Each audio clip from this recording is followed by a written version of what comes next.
Bismillah, Assalamualaikum warahmatullahi wabarakatuh. Perkenalkan, saya Abdullah Mubarak dengan NIM 22090150204. Saya akan membawakan materi tentang faktor keberhasilan manajemen. Faktor yang mempengaruhi keberhasilan manajemen terbagi menjadi dua, yaitu faktor internal dan faktor eksternal.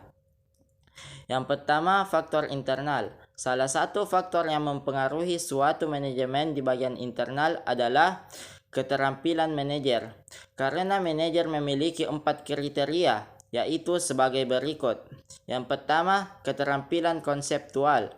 Kemampuan mental untuk mewujudkan, mengkoordinasikan, dan mengintegrasikan seluruh kegiatan dan kepentingan organisasi. Yang kedua, keterampilan kemanusiaan, yaitu bekerja dengan memahami dan memberi motivasi bagi orang lain atau bawahannya, baik secara individu maupun kelompok.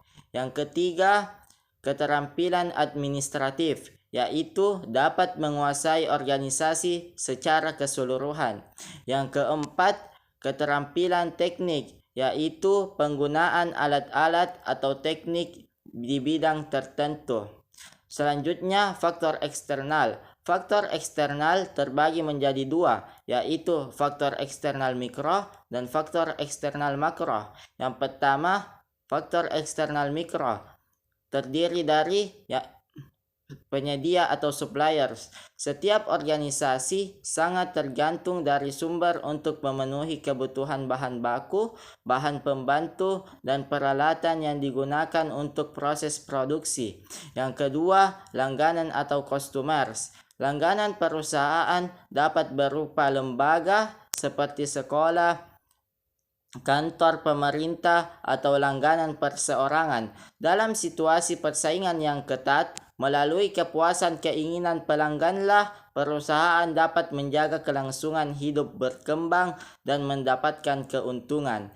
Yang ketiga, pesaing atau competitors. Dengan pemahaman akan lingkungan pesaing yang dihadapi, organisasi dapat mengetahui posisi persaingannya sehingga mampu untuk mengoptimalkan operasinya dengan baik.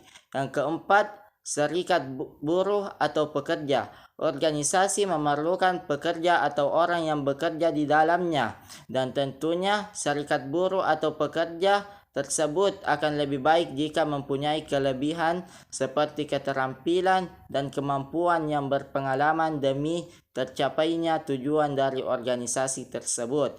Yang kelima, masyarakat keuangan atau lembaga keuangan.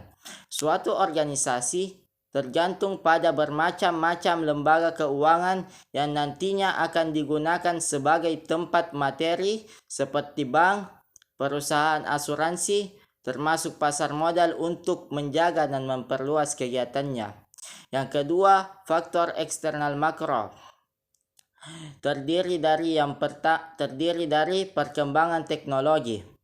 Dalam setiap masyarakat, industri, tingkat kemajuan teknologi memainkan peranan penting.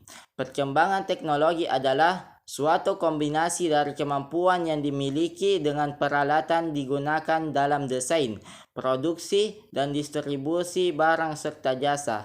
Yang kedua, variabel ekonomi. Variabel ekonomi adalah suatu kekuatan ekonomi yang memberikan banyak peluang dan hambatan untuk manajer sehingga dapat memberikan perubahan bagi seluruh organisasi.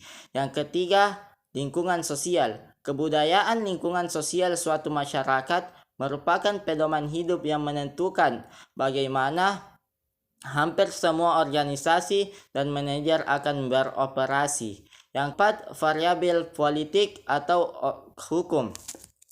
Politik dan hukum dalam suatu pihak tertentu akan menentukan operasional perusahaan. Variabel-variabel politik hukum adalah hasil perubahan dalam hukum dan regulasi, seperti deregulasi industri, privatisasi organisasi, dan peningkatan tekanan dalam perlindungan lingkungan. Mungkin itu saja yang bisa saya sampaikan. Terima kasih. Assalamualaikum warahmatullahi wabarakatuh.